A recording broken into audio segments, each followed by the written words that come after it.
అందుకని ఎందుకంటే చిరంజీవి గారు లాంటి వాళ్ళే కొంచెం చదువుకుని ఎక్కుతారు స్టేజ్. సుమ గారు ఉన్నారండి. సో అందుకని మనం చాలా కేర్ఫుల్గా ఉండాలి. ఒక్క అక్కినే నాగేశ్వర గారు ఇలాంటి వాళ్ళు మాత్రం హ్యాండిల్ చేయగలరండి అది. అండ్ చాలా ఆనందంగా ఉందండి మళ్ళీ మిమ్మల్ని చూడటం ఇక్కడ. Thank you sir. Same year. So happy. So అందరినీ మళ్ళీ ఇలా కలుసుకోవటం. And Meenakshi, I wish you all the very success. Already మొదలు పెట్టేసినట్టుంది అమ్మాయి. 1, 2, 3, 4 ఆల్రెడీ లైన్ అప్ ఉన్నట్టుంది. సరే మాకు ఎప్పుడైనా డేట్స్ ఇస్తే మా సినిమాలు కూడా పెట్టుకుంటాం. All the very best.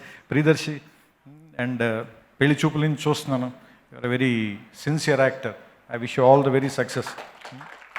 So ఈ కరోనా నుంచి మనం అందరం ఇంకా బయటకు వచ్చి ఇంకా బాగా ఎక్కువ ఫ్రీగా పనిచేసే రోజులు రావాలని, జనం అందరూ కూడా ఇంకా ఆరోగ్యంగా ఆనందంగా ఉండే రోజులు రావాలని, అది దీంతోనే మొదలవ్వాలని మనస్ఫూర్తిగా కోరుకుంటూ ఆ భగవంతుని ప్రార్థిస్తూ నాకు అవకాశం ఇచ్చినందుకు నమస్కారం. Thank you sir. అక్కడ ఆయన శ్రీనివాస్ అవసరాలు గారు సార్ విగ్గు పెట్టుకొని వచ్చారు, అందుకే మీరు గుర్తుపట్టలేదేమో.